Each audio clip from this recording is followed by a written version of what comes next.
እሱ አዎ ለምን ተፈቀደ ነው እኮ ፈጣሪ የከለከለበትን ጥቅስ ትሰጠኛለህ? ከአንድ በላይ ማግባት መጀመሪያ ከለከለ ብዬ ምናምን እኮ አልጠየቅኩም። ለምን አመልስልኝም ቀጥታ? እኮ ቁርአን ላይማ አምላካችን አላህ ፈቀደ ራሱ ቆይ ከአንድ በላይ ለምን አንድ አራት ወንድ። ብቻ? ቆይ ለምን አራት ብቻ? ለምን አምስት አልሆነም? እንግዲህ ገደብ አደረገ ፈጣሪ። እንግዲህ ለሚያደርገው ነገር አይጠይቅማ። እሱ የሚፈልገውን ነገር ህግ ሸሪያው ላይ መናገር ይችላል። እንደዚህ እንደዚህ ማለት ይችላል። እስቲ ዘዳግም ምዕራፍ 21 ቁጥር 15 ላይ ለአንድ ሰው ሁለት ሚስቶች ቢኖሩት መንከባከብ አለበት ብሎ ፈጣሪ ህግ አውጥቷል። እንዴት ነው አንድ ቢኖሩት ነው ሰው ያለው። ቢኖሩት እኮ ለአንድ ሰው አንዲት ቢኖሩት አላለም። የተወደደች አንዲት የተጠላች ሁለት ሚስቶች ቢኖሩት ለእርሱ ቢኖሩት የተወደደችውን አላለም። እያለ አንዲት ምን አላለም? ይኖሩት ግዴታ ሁለት ምስት ሰው ቢኖሩት ማግባት ታዲያ አለበት ቢኖሩት አላለም። መንከባከብ አለበት ለምን ታዲያ ይላል? ክልክል ከሆነ ቢኖሩት ኦልሬዲ ተሳስቶ ስለሆነ በቃ ችግር ስለሌለው ማድረግ አለበት። በቃ ያገባውን አይልማ። ሰው እንደዛ መንከ አይልም፣ እንደዛ እንደዛ ነው አይልም፣ እንደዛ ነው እንደዛ የሚለው አይልም። አንብበው። አሁን በደረቁ ዝም ብለህ ስለምታወራ ያው ኦዲየንስም ስላለ ኡስታዝም ስላለ በደረቁ ዝም ብዬ አላወራም። ልለፍ። እሺ እስካሁን ሁለተኛ አላወራውም። ሳሙኤል ምዕራፍ 12 ቁጥር 8 ላይ ለዳዊት እግዚአብሔር ብዙ ሚስቶችን ሰጠሁ ይለዋል። ሁለተኛ ስንት? ሁለተኛ ምን? ሁለተኛ ሳሙኤል ምዕራፍ 12 ቁጥር 8 ላይ እሺ ከሁለተኛ ሳሙኤል ምዕራፍ 12 12 ቁጥር 8 እሺ ታገሰኝ። እሺ ያ የራስ አተረጓጎም ነው። ዝም ብሎ በእንጭጭ ስለሆነ እሺ የጌታህንም ቤት ሰጠው፣ የጌታህንም ምስቶች በብብትህ ጣልሁልህ፣ የእስራኤልንና ይሁዳን ቤት ሰጠው። ይህም አንሶ ቢሆን ኖሮ ከዚህ የበለጠ ይጨምርልህ ነበር። ማንን ነው የሰጠው? የማንን ሚስቶች ነው የሰጠው ለዳዊት? የጌታህንም ቤት ነው የሚለው። የጌታህንም ሚስቶች ይላል። እሺ ማን ናቸው የጌታው ሚስቶች? ማን ናቸው? ጌታው ማን ነው? የጌታው ሚስቶች ማን ናቸው? አላቅም ቦታውን አላቅም። እዚህ ለምንድን ነው አመጣኸኝ? ያመጣውማ ፈጣሪ የጌታው ሚስቶች የሳውልን የነበሩ ሚስቶቹን ለዳዊት በብብቱ ስር እንደጣለለት፣ ይህ ካነሰም ደግሞ የበለጠ ጨምርልህ ነበር አለው።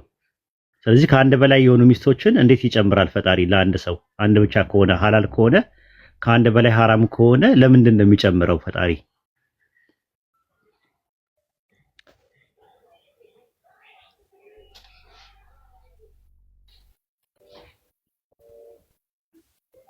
እሺ በእርግጠኝነት ኦልድ ቴስትመንት እና ኒው ቴስትመንት ይለያያል። እሱም አውቃለሁ። አሁን በቃ ብራቮችን ባንዚ ብሉይ ኪዳን ላይ ከአንድ በላይ ማግባት ሐላል ነው አይደለ? አይደለም። ኦኬ የተከለከለበትን አምጣና አሳየኝ። የተፈቀደበትን ሁለት አልተከለከለም። እግዚአብሔር የሰጠው ሁለቱ ይጋባል። የተከለከለበትን አውጣና አሳየኝ ያልኩህ። ይኸውልህ ለመረጋጋት ሞክር ገላትያዬ። ብሉይ ኪዳን ላይ ከአንድ በላይ ማግባት ክልክል የሆነበትን ጥቅስ ስጠኝ። ለምሳሌ የተከለከለበት ካለ አልኩ እኮ። ለምሳሌ ኒው ቴስትመንት ላይ ሊያሳይ ይችላለሁ። ኖ አይ ብሉይ ኪዳን ላይ ነው ያልኩህ። ወደ አዲስ ኪዳን እንመጣለን። ገላትያ ብሉይ ኪዳን ላይ ከአንድ በላይ ማግባት ሐራም ነው፣ የተከለከለ ነው፣ ኃጢአት ነው ተብሎ የተባለበት አለ ወይስ የለም ነው ነጥቡ። አለ ብዙ ቦታ አለ። በእርግጠኝነት አሁን ባላስታውስም ብዙ አንብቤያለሁ እኔ ራሴ። ያ ቆይ ዘፍጥረት 2 ራሱ እኮ አንድ ብቻ እንደተፈቀደ ነው የሚያሳየው። አይልም፣ እንደዛ አይልም። ከአንድ በላይ ሐራም ነው አይልም። እኛ ጥያቄ ምንድነው? ከአንድ በላይ የተከለከለበት ጥቅስ ከዘፍጥረት እስከ ሚክያስ ድረስ ብሉይ ኪዳን ላይ አሳየኝ ያልኩህ። አንድ ነገር እንስማማ። አንተ ጥያቄን ለምን አመልስልኝም? የመለስኩልህ እኮ ነው። የተከለከለበትን ከአንድ በላይ ክልክል የሆነበትን እኮ መልስና እንመጣለን። አሁን ጥሩ እየመጣን ያለ ነው። አሁን ገላትያ ምንድነው ብሉይ ኪዳን ላይ የተከለከለበት ጥቅስ ብሉይ ገላትያ ካልተረጋጋ ችግር የለውም። እኔ እንደምጫና አድርጎ እንዲሰማኝ አልፈልግም። በጥሩ ሁኔታ እንድትወያይ ነው ፈልገው። ሽፍት እያደረኩኝ አይደለም፣ እዛው ላይ ነኝ ያለሁት ነጥቤ። ኦሪት ዘዳግም ምዕራፍ 21 ቁጥር 15 እና ሁለተኛ ሳሙኤል ምዕራፍ 12 ቁጥር 8 ላይ ከአንድ በላይ ማግባት ሐላል እንደሆነ ይናገራል። አንተ ደግሞ የተከለከለ ነው ካልክ የተከለከለበትን ጥቅስ አምጣ ነው ያልኩህ። ባይሆን ብዙ ሚስት በባይብል ውስጥ የተፈቀደ ስለመሆኑ በብዙ ያገቡ ሰዎች አሉ። ለምሳሌ ዘፍጥረት 31 17 ላይ ያዕቆብ ብዙ ሚስቶች ነበሩት ይላል። 4 ሚስቶች እንደነበሩት ይናገራል። መጽሐፈ መሳፍንት 8:30 ላይ ለጌዲዮን ብዙ ሚስቶች ነበሩት ይላል። ለአንደኛ ሳሙኤል ምዕራፍ 1 ቁጥር 2 ላይ ህልቃና 2 ሚስቶች ነበሩት። አንደኛዋ ሐና፣ ሁለተኛው ፍናና የምትባሉ 2 ሚስቶች ነበሩት። አንደኛ ሳሙኤል ምዕራፍ 25 ቁጥር 43 ላይ ዳዊት 2 ሚስቶች ነበሩት ይላል። አንደኛ ነገሥት ምዕራፍ 11 ቁጥር 3 ላይ ሰለሞንም ነበረው። ስለዚህ የተከለከለበት የለም። እነዚህ ሰዎች ሲያገቡ ፈጣሪ ስለፈቀደላቸው ጸጥ ነበር ያላቸው የነበር። አሁን ጥያቄ የሚነሳው አንተ በመጽሐፍ ላይ ከአንድ በላይ ማግባት ሐራም የሆነበት የተከለከለበት ጥቅስ ብሉይ ኪዳን ላይ አለ ወይስ የለም ነው? ብሉይ ኪዳን ላይ የለም፣ አዲስ ኪዳን ላይ አለ። ያን ክርስቶስ አዲስ ኪዳን ላይ ንገረኝ። ቆይ ፊጉንስ ካልፈጸሙ አዲስ ኪዳን ላይ ደግሞ ናና ችግር የለም። አዲስ ኪዳን ላይ አንደኛ ጢሞቴዎስ ስንት 3:2 እሺ፣ እዛ ላይ አንድ ወንድ ብዙ ማግባት ክልክል ነው ይላል። አንብበው አይልም እንደዛ። እሺ፣ አንደኛ ጢሞቴዎስ ምዕራፍ ስንት ነው ያልከው? ምዕራፍ 3 ቁጥር ስንት? ምዕራፍ 3 ቁጥር 2።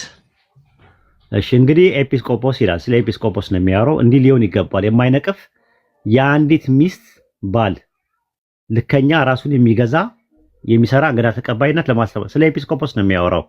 አንድ ወንድ ከአንድ በላይ ማግባት ክልክል ነው የሚልበት የለም እዚህ ጋር። እሺ፣ የማይሰክር የማይጨቃጨቅ ንግግር የሆነ የማይከራከር ገንዘብን የማይወድ ልጆቹን በጭምትና እየገዛ የራሱን ቤት በመልካም የሚያስተዳድር ሰው ግን የራሱን ቤት እንዲያስተዳድር ባያውቅም የእግዚአብሔር ቤተክርስቲያን እንዴት ይጠብቃታል እያለ ስለ ኤጲስቆጶስ ነው የሚያወራው። አሁን የጠየቁ ጥያቄ አንድ ወንድ ኤጲስቆጶስነት የሚያወራ የአንዲት ባል ስለ ኤጲስቆጶስ ነው የሚለው ይላል። የአንዲት ሚስት ባል ሆነ እንደዛ አይልም ራሱ። እንደውም የሚያወራው እንደዛ የሚያወራው እንደውም ዲያቆናት እንደውም የሚያገቡት አንድ ሴት ብዙ ዲያቆናትን ማግባት እንደምችል ነው የሚናገረው። እንደውም እዛው ላይ ካየ እንደዛ ማካየው ኤክሰፕሽናል ነው ለነሱ አይደል አይልም ይላል። ዲያቆናት ራሱ አንድ ሴት ማግባት እንደሚችሉ ይናገራል። አይናገርም አይደለ? ይናገራል ራሱ ማለት ነው። አንብብልኝ። መጨረሻ አይናገርም እሱ። እሺ አነብልሃለሁ። አንድ ቦታ ብቻም አይደለም፣ ብዙ ቦታ ጳውሎስ ብዙ ቦታ ላይ አንደኛ ጢሞቴዎስ ምዕራፍ 3 ቁጥር 12 ላይ ምን ይላል? ዲያቆናት የአንዲት ሴት ባሎች ይሁኑ ይላል።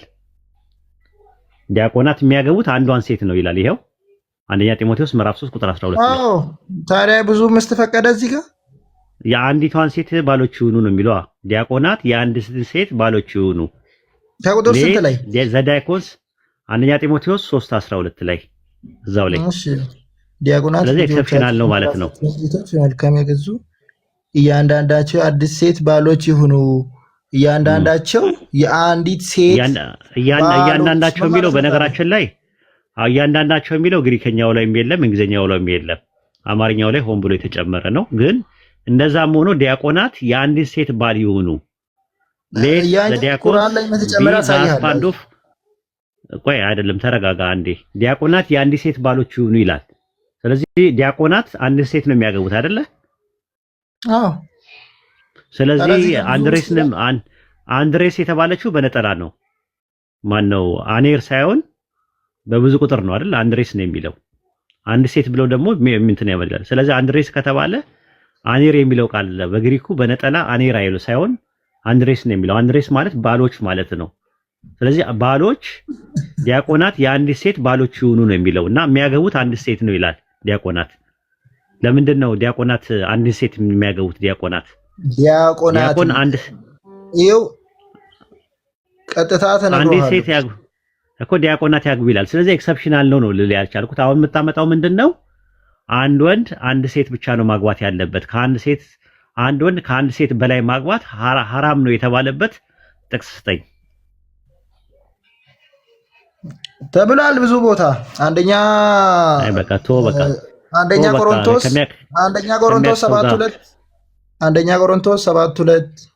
7:2 ላይ እያንዳንዱ ሰው ሚስት ይኑረው ነው የሚለው። እያንዳንዱ ማለት ኤቭሪዋን ማለት እንጂ ዋን ማለት አይደለም። እያንዳንዳችሁ ገንዘብ ይኑራችሁ ከተባለ የገንዘቡ መጠን ኪሳችን ውስጥ ያለው አልተነገረም።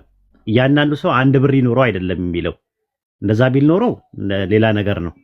እያንዳንዱ ሚስት ይኖረው ነው የሚለው። እያንዳንዱ ማለት ሁላችሁም እያንዳንዳችሁ ይኖራችሁ ነው የሚለው። ግን እያንዳንዱ ማለትና አንድ ማለት ይለያያል። እያንዳንዱ የገዛው ስራውን ይጠብቅ ማለት ስራው አንድ ነው ማለት አይደለም። ብዙ ስራ ሊሆን ይችላል። እያንዳንዱ ማለት ኤቭሪዋን ማለት ነው። ይሄም ጥቅስ አሁን ከአንድ በላይ ማግባት ሐራም ለመሆኑ ማስረጃ መሆን አይችልም። ስለዚህ አዲስ ኪዳን ላይ ከአንድ በላይ ማግባት ሐራም ነው የሚል ወይም የተከለከለ ነው የሚል ጥቅስ የለም። ለማንኛውም የሚያክሰው ብናስገባ ይሻላል። ኡስታዝ ብዙ እንትን በለት ማጠቃለያ ስራለት መልስልኛ። ምኑን ልመልስልህ? ክልክል የሆነበት ቦታ እኮ አላመጣህም። በእስልምና በመጽሐፍ ቅዱስ ውስጥ ለምንድን ነው የምትደበቀው? ኖ አይ የተከለከለበት ጥቅስ ስጠኝ ነው ያልኩህ። አላህ ፈቀደ የቻለ አቅሙ ካለው ቆይ አዳምጣ።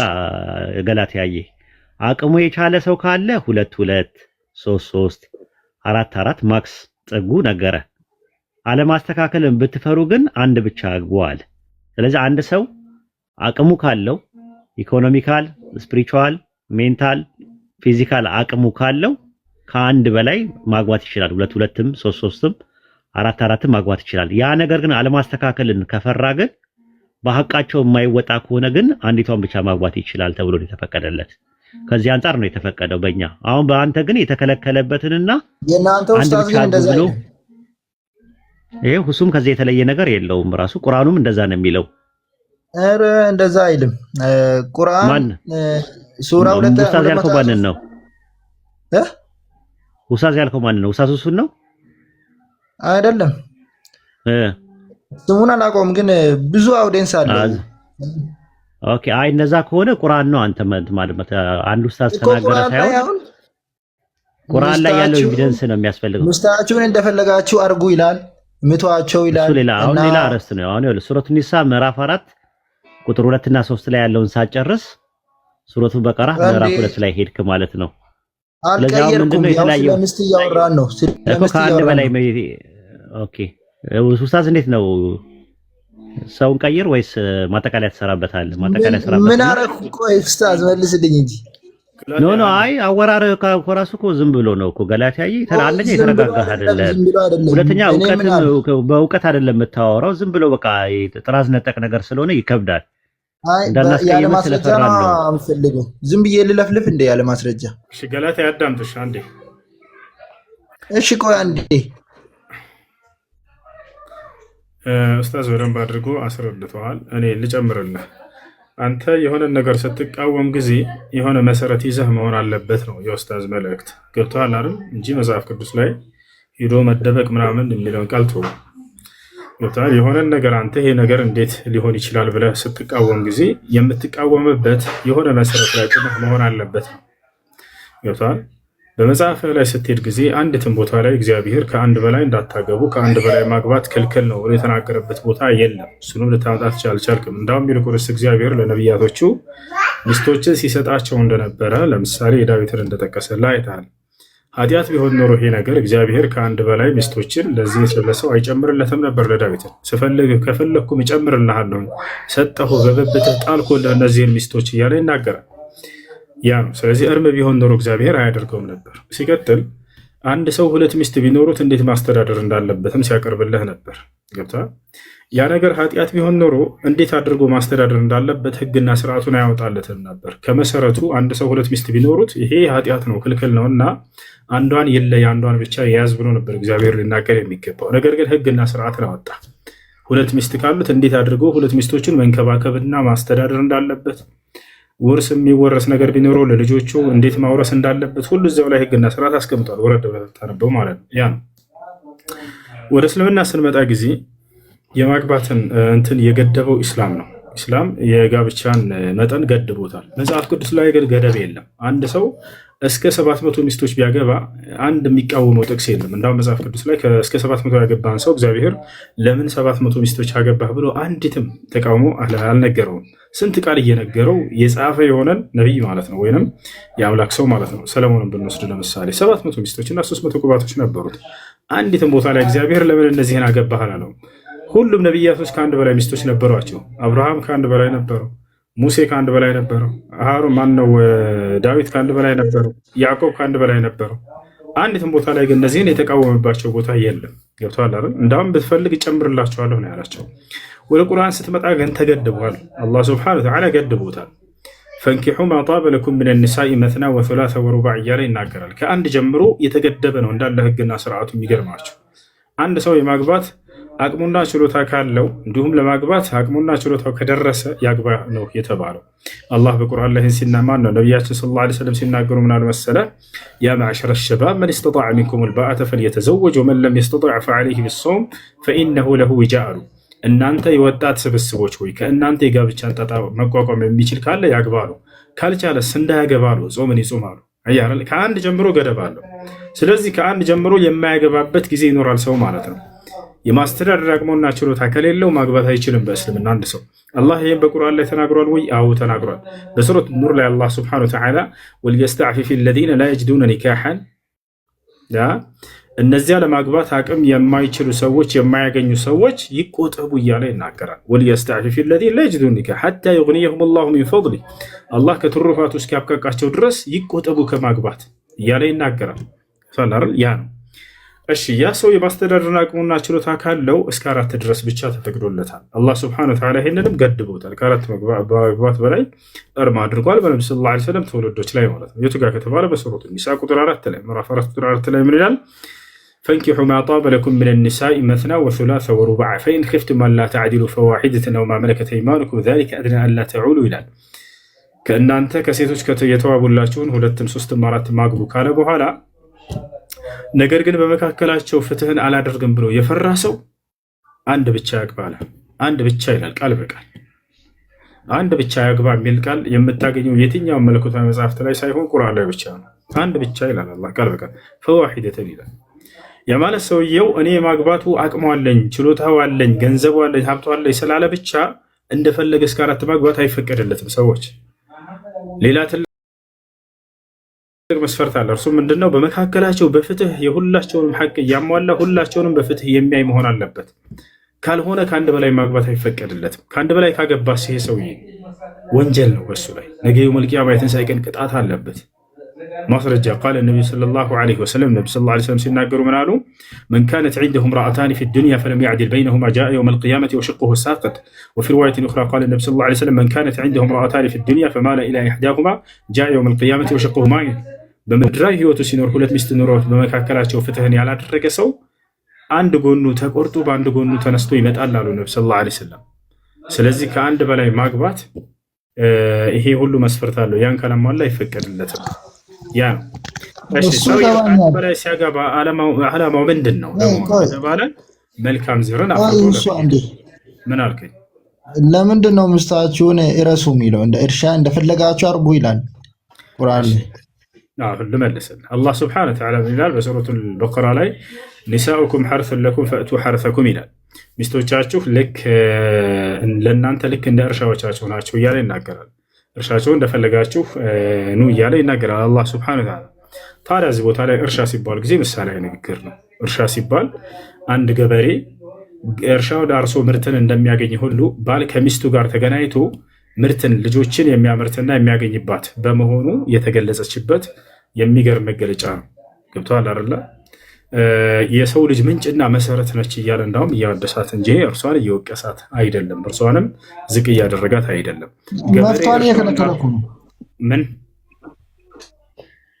ምን አልከኝ? መብት የለሽም እንደፈለገ ያርስሻል እያለ። መብት የለሽም የሚለው ቃሊቱ ጋር ነው ያለው ልጄ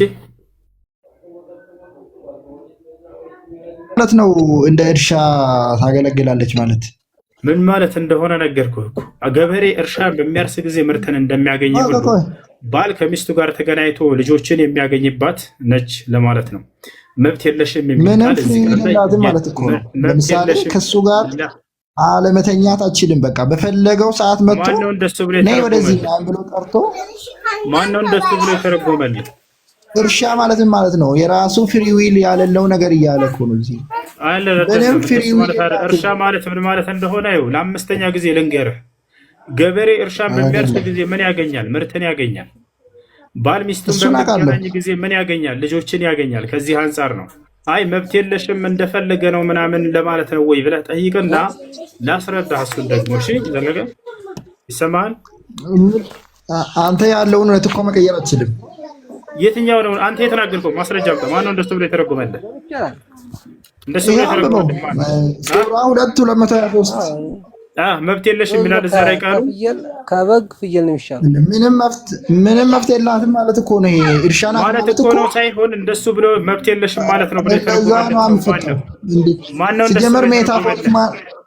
ሜታፎሪክ ማን አደረገልህ? እንደሱ ብሎ የተረጎመልህ ማን ነው? መብት የላትም ማለት ነው ያለህ እዚህ ጋር ማለት ይለኛል። እንደ ወረድ ላስረዳችሁ። ለማንኛውም እንደፈለገ መብት ያለ መብት ሳይኖራት እንደፈለገ መገናኘት ይችላል ማለት ነው ወይ? አይደለም፣ እንደሱ ያለ የለም። ለምሳሌ ሴት ልጅ በወር አበባ ጊዜ አለች። ልክ እንዲሁ የወሊድ ጊዜ ደም አለ። በዚህ ጊዜ ይቺ ሴት እንደፈለገች እንዳው እርሱን ያለምንም ፍላጎቷ እንደፈለገ መገናኘት ይችላል ወይ? ላ አይችልም። አላህ ከልክሏል ወይ? ይህን አዎ ከልክሏል። ነቢዩ ሰለላሁ ዐለይሂ ወሰለም ከልክለዋል ወይ? አዎ ከልክለዋል። ማስረጃ አላህ ስብሓነሁ ወተዓላ በሱረቱል በቀራ ላይ እዛው ምዕራፍ ላይ ሲናገር ይላል ኒሳኡኩም ሐርሱን ለኩም ፈእቱ ሐርሰኩም። ማን ነው? ወየስአሉነከ ዐኒል መሒድ ቁል ሁወ አዘን ፈዕተዚሉ ኒሳአ ፊል መሒድ አለ። ሙሐመድ ሆይ ሰዎች ስለ ወር አበባ ደም ይጠይቁሃል። የእርሱ የወር አበባ ደም አጸያፊ ደም ነውና ሴቶችን በወር አበባ ደም ጊዜ ራቁ፣ ተጠንቀቁ ይላል። ከምን? ከግንኙነት። ስለዚህ በወር አበባ ጊዜ ይሄ ሰውዬ መጥቶ ግንኙነትን ቢጠይቅ አይቻልም አልፈልግም ብላ የመከልከል መብት አላት። በዚያን ጊዜ እምቢ ብትል መብት አላት።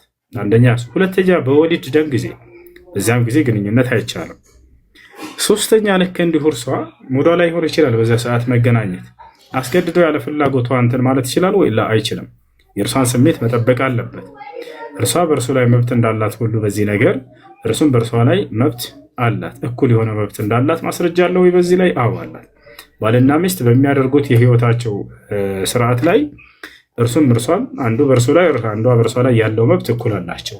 አላህ በቁርአን ላይ ተናግረዋል ወይ? አዎ። ነብዩ ሰለላሁ ዐለይሂ ወሰለም ሐዲስ ላይ ተናግረዋል ወይ? አዎ ተናግረዋል። አላህ በቁርአን ላይ ሲናገር ወለሁነ ሚስሉ ለዚ ዐለይሂነ ቢልማዕሩፍ አለ። ለእነርሱ ለሴቶች ባሎቻቸው በእነርሱ ላይ ባለው መብት ያክል እኩል ለእነርሱም በባሎቻቸው ላይ አላቸው ብሎ ተናግሮላቸዋል። ስለዚህ ባል በሚስቱ ላይ ምን መብት አለው ከተባለ ግንኙነት የመፈለግ መብት አለው። አሁን በተነሳው አንቀጽ መሰረት ማለት ነው። ልክ እንዲሁ በዛው አንቀጽ ደግሞ ሚስትም በግንኙነት እኩል የሆነ መብት አላት። ያን ይመስላል። እሺ ወዲ መቀለ ወዲ ማለ ደሓንዶ ጽብቁዩ። እሺ ከላይ ማን ነበረ? ደጀኔ ሰላም ነው። እንዴት ነህ? ደህና ነው አለ። እንዴት ነው? አለን። እሺ ሴት ልጅ ከወንድ አቻ ከሆነች እኩል ከሆነች ከእናንተ ጋር እንዴት አንድ ወንድ አራት ሴት ያገባል? እሺ እሱ የሚነጻጸር ጉዳይ አይደለም። ሴት እንደመሆኗ ለሴት የተወሰኑ ነገራቶች አሉ። ወንዶች እንደመሆናቸው የተወሰነላቸው ነገር አለ። ያ እንደሱ ከተባለ እኩል መብት ካላቸው ለምንድን ነው ወንድ ልጅ የማይጸንሰው? ሴት ብቻ ለምን ትጸንሳለች? ለምንድን ነው ወንድ ልጅ ሴት ልጅ ብቻ የምታጠባ? ወንድ ልጅ ለምን አያጠባ? እያለን የማያልቁ ነገራቶችን እናነሳለን። እሷ ሴት እንደመሆኗ በሴትነቷ የተጣለባት ኃላፊነት አለ። ወንድ እንደመሆኑ ወንድ ልጅ በወንድነቱ የተጣለበት ኃላፊነት አለ። ያ ነው። እሺ ከዚያ እሱ እኮ ከእኩልነት ጋር አይገናኝም። አንተ ያነሳኸው ነው ከእኩልነት ጋር የማይገናኘው። እንዴት እንደሆነ ላስረዳህ። ለምሳሌ ደጀኔ ነው ስምህ አይደለ? ያ አባትህ ለምሳሌ ማን ነው እንበል። ማን ነው አባትህ? ለምሳሌ ታደሰሽ። እናትህስ ማን ነች? ሌላም ስም ቢሆን ንገረኝ። እናትህን ስም ማንሳት ካልፈለክ ለምሳሌ ነው፣ ችግር የለም። አንድ ስም ስጠኝ። መቅደስሽ። አሁን መቅደስ እናትህ አለች፣ አባትህ ደግሞ ታደሰ አለ። ገብቶሃል? መቅደስን እናትህን ታደሰ ተገናኝቷት ቢወለድ ልጁ በማን ስም ይጠራል? ደጀኔ ታደሰ ተብሎ በታደሰ ይጠራል። ጥሩ። መቅደስን ግን መጣና ከታደሰ ውጭ እናትህን በላይነህ የሚባል ሁለተኛ ሌላ ባል፣ ዘለቀ የሚባል ሶስተኛ ባል አራተኛ ደግሞ ሀጎስ የሚባል ሰው ተገናኛት እናትህን መጥተው አራቱ። የዛኔ እናትህ መቅደስ ብትወልድ በማንኛው ነው ሊጠራ የሚችለው? የመቅደስ ልጅ በማን ይጠራል? ይዛኔ እሱ እኮ ምን ሆነ ነው? እሱን ምን ያገናኘዋል ከእኩልነት ጋር ወንድሜ? እኮ ስለዚህ የማይገናኝ ነገር ነው እየጠየቅ ያለሁ። አሁን አንተ ወንድ ከሆንክ አራት ሚስት እንድታገባ ሴት ልጅ ከፈለክ አራት ወንድ ቢገናኛት ያንን ልጅ ብትወልድ በየትኛው እንደሚጠራ ልትነግረህ ትችላለህ? ቤትም አትችልም፣ ሊጠራ አይችልም። አየህ አይደለ? አንድ ሴት ለአንድ ወንድ የማትበቃበት እኩል ስላልሆነች ነው ከወንድ ጋር። ሌላ ምንም ምትንትንና ማብራራት አያስፈልግም። ያው ወንዳኩ መመለስ አልቻልሽም። አየህ አይደለ? እሱ ነው። ነገር ግን አሁን ላስረዳ። ነገር ግን በተቃራኒው ታደሰ በተቃራኒው ግን አባትህ ከመቅደስ ሌላ 3 ሴቶችን አገባ። 4 ሴቶች ገብተዋል አይደለ? መቅደስ ሚስቱ አለች። ልክ እንዲሁ ደግሞ በላይነሽ አለች። ልክ እንዲሁ ሌላም ዘለቃሽ አለች። ከነዚህ ሁሉ ቢወልድ ከእያንዳንዱ የወለዳቸው ልጆች በእርሱ መጠራት ይችላሉ። 4 ሚስት ቢያገባ ማለት ነው። ምክንያቱም አንድ ዝሙት ነው፣ የራሱን የቻለ ዝሙት ነው። ከዛም እዛም ከወለደ በእኛ አይቻልም። ማስረጃ በአንተ ዝሙት እንደሆነ አሳየን። መጽሐፍ ቅዱስ ላይ ትልቁ ላይ ከአንድ በላይ ማግባት ዝሙት ነው የሚለውን አሳየን። አረ ልንገርህ አንተ ክፈት፣ ችግር የለውም። ከአንድ በላይ ማግባት ዝሙት ነው የተባለበትን አሳየን። እኔ ከፍታለሁ። ሴትም አይቻልም ሲጀመር። በሴትም እሱ ካገባች በኋላ ሌላ ማግባት አይቻልም። ከአንድ በላይ ማግባት ዝሙት ነው የሚለውን አሳየን። ችግር የለውም። የቱ ጋር ነው? እሺ መጽሐፍ ሲራክ ቁጥር ምዕራፍ 23 ላይ ክፈት። የለም መጽሐፍ ቅዱስ ላይ ከኦሪት ዘፍጥረት እስከ ራዕይ ድረስ የለም። መጽሐፍህ ላይ መጽሐፍ ሲራክ እሺ፣ መጽሐፍ ቅዱስ ላይ የለም። ከኦሪት ዘፍጥረት እስከ ራዕይ ድረስ ያሉት ላይ የለም። ከ66 66 እኔ አላምንም። ጴንጤ አይደለሁም። አሁን የወጣ ሃይማኖት ነው ጴንጤ። አይሽ መጽሐፈ ሲራክ ቁጥር ስንት ላይ? ምዕራፍ 23 ቁጥር 22 ምዕራፍ 23 ቁጥር 22 አውጣው እኛ የምናንብበው። አያሽ አይ ተመልካቾች የሚዩት ያ ሰላም ሽሪያ አንብብላቸው። አንብበው አንተ ራስህ 22 ነው። ባሏን ትታ የምትሄድም ሴት እንደሱ ናት። ከውሽማዋ ልጅ ትወልዳለች። በእግዚአብሔር አንዲት ክህደት አደረገች። ሁለተኛ ባሏንም ወነጀለችው። ሶስተኛ በሴሰኝነቷ ሰረቀች። ከውሽማዋም ልጅ ወለደች። አሁን ምን ይላል መሰለህ? አታንቀሳቅሰው። ቆይ እንደገና መልሰው። ከአንድ በላይ ማግባት ዝሙት ነው የሚለው ቃል የቱ ጋር ነው ያለው ታዲያ? ልጅ እኮ ቆይ መልሰው። ያው መለስኩት። ይኸው ባሏንም ትታ የምትሄድም ሴት እንደሱ ናት። ከውሽማዋም ልጅ ትወልዳለች። በእግዚአብሔርም አንዲት ክህደት አደረገች። ሁለተኛም ባሏን ወነጀለች። ሶስተኛም በሴሰኝነቷ ሰረቀች። ከውሽማዋም ልጅ ይኸው በእግዚአብሔር አንዲት ክህደት አደረገች ይላል። ከባሏ ሌላ የምትወልድ በባሏም አንዲት ይኸው ባሏ ራሱ ይወነጀላል። ሌላ ሴት ካገባ ማለት ነው። ምን አገናኘው? ይሄ እንዴ ምን አገናኘው? ይኸው እየነገርህ አይደል? ምን ነበር ጥያቄው? ደገማ እስኪ ጥያቄው 3ም 4ም ማግባት አይቻልም ሲጀመር። እሱ ሲፈጥር አንተ አልክ። አሁን እዚህ ላይ መጽሐፉ ላይ ያለውን ያወጣኸው ላይ ከአንድ በላይ ማግባት ዝሙት ነው የሚለው ቃል የት አለ? አይደለም ከአንድ በላይ ማግባት ወንድሜ፣ እሱን ፈታ ሌላ ብታገባ ራሱ ኃጢአት ነው፣ ዝሙት እንደሰራች ነው የሚቆጠረው። እሱም ጥያቄው ግን ከአንድ በላይ ማግባት ዝሙት ነው ክልክል ነው የተባለበትን ጥቅስ ነበር የፈለግነው። ይሄ ማስረጃ አይሆንም። እዚህ ጋር እንደዛ የሚል የለም።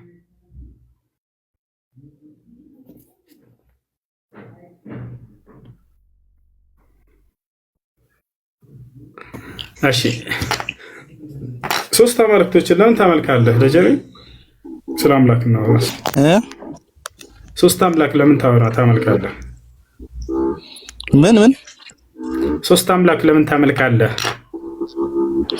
አላህ ራሱ አንድ እንደሆነ ምን ማስረጃ አለ?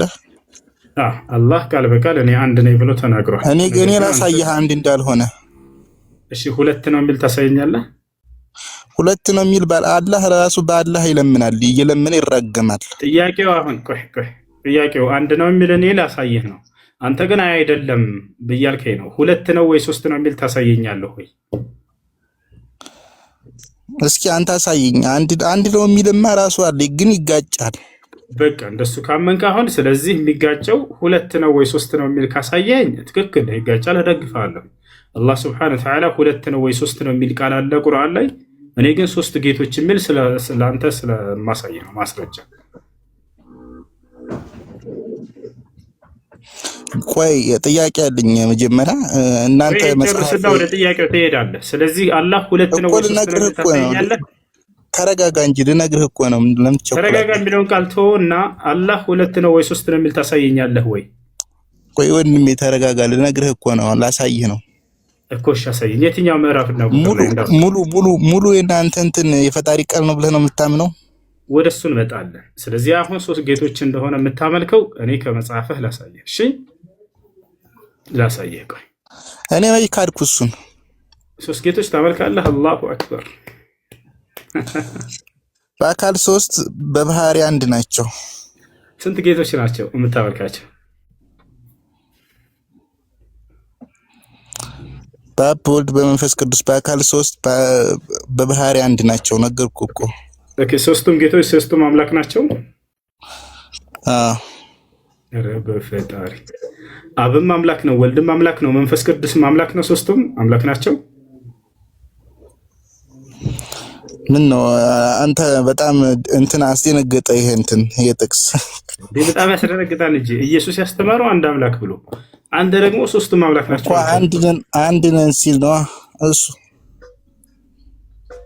ነው አይደለም? ኢየሱስ ክርስቶስ አምላክ አንድ ብቻ እንደሆነ ነው፣ አብ እንደሆነ አምላክ ነው ያስተማረው። አንተ ደግሞ አይ አብም ወልድም መንፈስ ቅዱስም አምላክ ናቸው እያልክ የክርስቶስ አብ ለብቻው አምላክ ነው፣ ወልድ ለብቻው ነው፣ አብ ለብቻው ነው። ግን ምን ይላል? እኔና በአንድ ነን ይላል። አንድ ለመሆኑ ለምን ትጠራጠራለህ? እዚህ ላይ እኔና በአንድ ነን እያለ ችግር የለውም። ሐዋርያቶችንም እኔና እናንተ አንድ ነን ብሏቸዋል። እሱ ሳይሆን አሁን ኢየሱስ ክርስቶስ አብ ምኑ ነው ከተባለ ለመጽሐፍ ቅዱስ አብ ለኢየሱስ ክርስቶስ አምላኩ ነው። ይሄን ታውቃለህ አይደለ? አብ ለኢየሱስ ክርስቶስ አምላኩ ነው አይደል? እሱ በስጋ የመጣ ቆላሳይ ክርስቶስ በስነ ስርዓት አምላክ እንደሆነ ላሳይ። አምላክ አለ የለውም? ኢየሱስ የለውም፣ ራሱ አምላክ ነው ወንድሜ። ዮሐንስ ወንጌል ምዕራፍ 20 ቁጥር 17 ላይ አምላኬ እያለ አብን ይጠራዋል። እሱ ያንተ ቅጥፈት ነው። እና መጽሐፍ ላይ ላሳይ። እኔ ከራሴ አንዳች አልናገርም፣ እንዳነበብኩ እናገራለሁ። ንግግር ይብቀና በማስረጃ ለማስረጃ አልናገርም። ቆይ ላሳይህ ነው። የአንተ ቅጥፈት ነው አለ አይደለም? መጽሐፍን ስለማታውቀው ነው። እኔ አልወቅስህም፣ አንተን አልወቅስህም። ያው እና እዚህ ጋር ዮሐንስ ወንጌል ምዕራፍ 20 ቁጥር 17 አሁን ያልኩት ቃል በቃል ያው ኢየሱስም ገና ወደ አባቴ አላረኩም እና አትንኪኝ፣ ነገር ግን ወደ ወንድሞቼ ሄደሽ እኔ ወደ አባቴና ወደ አባታችሁ ወደ አምላኬ እና ወደ አምላካችሁ አድርጋለሁ ብለዋል ብለሽ ንገሪያቸው አለ። ወደ አምላኬ እያለ ነው ኢየሱስ ክርስቶስ። አምላክ አለው የለውም? እሱ ስለ ስጋው እኮ ነው ያወራው ወንድሜ። ስለዚህ እኔ አልዋሸውም አይደለ? አምላኬ ብሎ አምላክ እንዳለው አስተምሯል ብያለሁ ኢየሱስ። አንተ እንድትረዳው አይደለም እሱ አንተ እንደተረዳኸው በል። ስለዚህ እኔ አልዋሸሁም። ጥቅሱ ላይ ያለውን የተናገርኩት አይደለ? ግን ለምንድን ነው እኛን መጽሐፍ ቅዱስ ላይ ብቻ አጥብቃችሁ እስኪ ስለእናንተ የምንጠይቃችሁ? ችግር የለም መጠየቅ ትችላለህ። ይሄን ጨርስና ኢየሱስ ክርስቶስ አምላክ እንዳለው እሱ ነገር መለስኩልህ እኮ እንድትረዱ ነው የምንፈልገው። ገብቶሃል አይደል? ክርስቶስ አምላክ እንዳለው። ኦኬ። ስለዚህ ኢየሱስ ክርስቶስ አምላክ አለው። እሱ ስለ ሰውነቱ ያወራ ነው። ራሱን ሰው ብሎ ይጠራል እሱ የአብርሃምን ዘር ስለያዘ ሲል በእኔ በሰውነቴ ነው እንጂ እኔ ራሴ አምላክ ነኝ ብሎ ያስተማረበት ቦታ የለም። ኢየሱስን አምላክ ነኝ አለ። የቱ ጋር ነው አምላክ ነኝ ያለው ኢየሱስ? ድርላ ሲያስተምር ዮሐንስ ወንጌል ክፈት እስኪ አንዴ። እሺ ዮሐንስ ወንጌል ምዕራፍ ስንት ቁጥር ስንት? ምዕራፍ 1 ላይ ኢየሱስ ክርስቶስ ነው አምላክ ነኝ ብሏል። እስኪ እንየው አንዴ። ወይ እስኪ ማቴዎስ ወንጌል ነው ዮሐንስ ወንጌል? እስኪ እንየው አለ ወይ ላምጣ ወይ? እኔ ብዙ እውቀት የለኝም፣ ግን በተቻለኝ መጠን ልመልስልህ እኮ እሺ ዮሐንስ ወንጌል ምዕራፍ 1 ቁጥር 1 ላይ ኢየሱስ ክርስቶስ አምላክ ነው ብሎ ተናግሯል። ክፈተው እንየው ምንድን ነው የሚለው? ይኸውልህ ደጀኔ ከምታደክመን ማለት ነው ንገረኝና ከዚያ ቀጥታ ልክፈተው። ኢየሱስ ክርስቶስ ምን ይላል መሰለህ? እሺ እስኪ ቆይ እንትን ይላል ቃል ስጋ ሆነ ምናምን ይላል ቁጥር 14 ላይ እስኪ ክፈተው። በመጀመሪያ ቃል ነበር፣ ቃልም ከእግዚአብሔር ዘንድ ነበር፣ ቃልም እግዚአብሔር ነበር፣ እግዚአብሔርም ቃል ነበረ ይላል። ስለዚህ ምን ይሁን? ስለዚህ ቃል የሆነው ማን ነው? እሺ ኢየሱስ ክርስቶስን አምላክ ነው ብሏል ወይ? እዛ ላይ መጀመሪያ እሱ ነው። ቃል ማን ነው ንገረኝ። በፈጣሪ ስም ቃል ምንድነው ማን ነው የሚለውን ቀጣይ ትጠይቀኛለህ። አሁን ግን የተነሳ ጥያቄ አለ፣ ለዚያ እየመለስክ ነው። እሱም ምንድነው ጥያቄው? ኢየሱስ ክርስቶስን አምላክ ነኝ ብሎ አስተምሯል ወይ ነው ጥያቄው። ስለዚህ ኢየሱስ ክርስቶስ አምላክ ነኝ ብሏል ወይ እዛ ላይ ያልከው ነው። አዎ ብሏል ከሆነ ችግር የለም፣ ከዚያ በኋላ ልንቀጥል ነው። አያ ለዓለም ከሆነ ከፈጠረኝ ለምንድን ነው አምላክ የማይሆነው? ወንድሜ ከፈጠረኝ ያው እግዚአብሔር አምላክ እንደሆነ ደግሞ ሰጣለሁ ማስረጃ። ራሱ ክርስቶስ ግን እግዚአብሔር እንደሆነ እሱስ ማስረጃ ሰጠው። ዮሐንስ 1:1 ላይ በቃ እናወራለን። ግን እዚህ ጋር አንደኛ እየተናገረ ያለው ኢየሱስ አይደለም። ይሄን ነው እሺ፣ እየተናገረ ያለው ኢየሱስ አይደለም። ይሄ የማን ምስክር ነው ከተባለ እዚያ ወረድ ብለህ ስታነበው ይሄም ሰዎች ከራሳቸው አልጣፉትም ወንድሜ። ከማን ጻፈ? ራሳቸው ነው አይደለም የጻፈው ሳይሆን እየተናገረ ያለው ዮሐንስ ነው። ዮሐንስ ምስክር ነው። ዮሐንስ ነው ቁሞ ለአይሁድ እየመሰከረ። ዮሐንስ ሐሰተኛ ነው ታዲያ? አሁን ሐሰተኛ ነው እያልኩኝ አይደለም። እናንተ ተናጋሪው ዮሐንስ። ቆይ እኔ ልጠይቅህ አንዴ እናንተ መጽሐፍ የፈጣሪ ቃል ነው? የፈጣሪ ቃል ነው። ሁሉም ነብያቸው አንድም ከራሱ የተናገረው የለም። ሱራ 1 ቁጥር 6 ላይ ክፈትልኝ። ሱራ 1 ቁጥር 6 እሺ እሱ ላይ ተናገር። ቀጥተኛውን መንገድ ምራን ይላል። ምንም አያውቅም ማለት ነው። ስለ መንገድ የት እንደምንሄድ አያውቅም። ገሃነም እንግባና መንገድ የማያውቀው ማን እንደሆነ አወራለሁ። እሺ አሁን ጥያቄን ጠይቅ። እሱ ላይ ያልገባ ያስጋል ገርማይ ነው እንጂ አሁን የተጻፈውን ወደ ሌላ ልትቀይሰው ነው አንተ። እሺ ከላይ ጥያቄ ያለው ካለ መቀጠል ይችላል። ስነ ስርዓት ይኖራችሁ። እሺ በስነ ስርዓት እያወራህ መጨረሻን ስለ ኢየሱስ ክርስቶስ አምላክነት ማስረዳት ሲያቅተው ጊዜ ቁርአን ላይ ሄደ እናስተናግደው እያልኩኝ ምንም አያውቅም ማለት ነው። ትልልቆች ናቸው። አይ ጥያቄ ያለው አለ አንዴ እሱ። እሺ ሰላም አለይኩም። ሰላም ጥያቄ ያለኝ አጠራ አድርጌ ጠይቄ ልውጣ። እኔ ያደኩት ከአያቴ ጋር ነውና ከልጅነቴ ጀምሮ አሁን እስካለሁበት ድረስ ማለት ነው።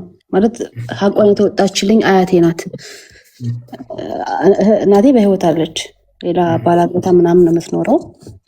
እና እናቴን ያወቅኳት ካደኩ በኋላ ነው፣ ራሴን ካወቅኩኝ በኋላ እና አሁን ባለሁበት እድሜ ወደኋላ ባካርጌ ሚሞሬን እንትን ስል አያቴ ናት ያለችው እና አሁን ላይ በደንብ ሀቋን የተወጣው ያለሁት የአያቴን ነው። እና ለእናቴ ብዙም እያደረግኩላት አይደለም ምናምን እና የእናቴ ሀቅ ይኖርብኛል። ለወላጆቻቸው ሀቅ አለባቸው። አላህ ስብሐነ ወተዓላ በቁርአን ላይ ተናግሯል። ነቢያችን ሰለላሁ ዐለይሂ ወሰለም ሐዲስ ላይ ተናግረዋል። አላህ በቁርአን ላይ ሲናገር ወሰይነ ልኢንሳነ ቢዋሊደይሂ ኢሕሳና ይላል። ሰውን ለወላጆቹ መልካም እንዲውል አደራ ብየዋለሁ ተናዝዣዋለሁ ብሎ ተናግረዋል። ነቢያቶችም ልክ እንዲሁ ለወላጆቻቸው መልካም እንድናደርግ ታዘናል ብለው አስተምረዋል። ነቢዩላህ ዒሳ ሲናገር ምን አለ? ወጀዐለኒ ሙባረከን አይነማ ኩንቱ ወበረን ቢዋሊደቲ ይላል። ለእናቴ መልካምና በጎ እንደሆንላት አምላኬ አላህ አዞኛል። ወለም የጀዐልኒ ጀባረን ሸቂያ፣ በእርሷ ላይ እምቢተኛና ትዕቢተኛ አላደረገኝም ብሎ ይናገራል። ስለዚህ ለወላጆቻቸው መልካም መዋልን ታዛቸዋል። ወደ ነቢያችን ሰለላሁ ዐለይሂ ወሰለም ጋር አንድ ወጣት ልጅ መጣና እንዲህ ሲል ጠየቃቸው። ያ ረሱለላህ መን አሐቁ ናስ ቢሑስኒ ሱሕበቲ ፈቃለ ለሁ ነቢዩ ሰለላሁ ዐለይሂ ወሰለም ኡሙክ፣ አንቱ የአላህ መልእክተኛ ሆይ ከሰዎች ሁሉ የእኔ መልካም የሚገባው ሰው ማን ነው ብሎ ጠየቃቸው። የአንተ መልካም ነገር ልታደርግለትና የሚገባው እዚህ ዓለም ላይ ከሰዎች ሁሉ እናትህ ነች አሉት። ከዚያ አሳላቸው አሁንም እናትህ ነች አሉት። ከዚያ አሳላቸው አሁንም እናትህ ነች። በአራተኛው ከዚያ ስላቸው ከዚያ በኋላ አባትህ ብለው ተናገሩ። ከዚያ በኋላ የቅርብ የሆኑ ዘመዶች እያሉ ተናገሩ። ስለዚህ ወላጆቻችሁ ከማንም በላይ መልካማቸው የሚገባቸው ናቸው። አያቶቻቸውም ልክ እንዲሁ መልካም ቢውሉላቸውም እንዲሁም ደግሞ ባይውሉላቸውም ራሱ መልካም ልትውሉላቸው ከሚገባ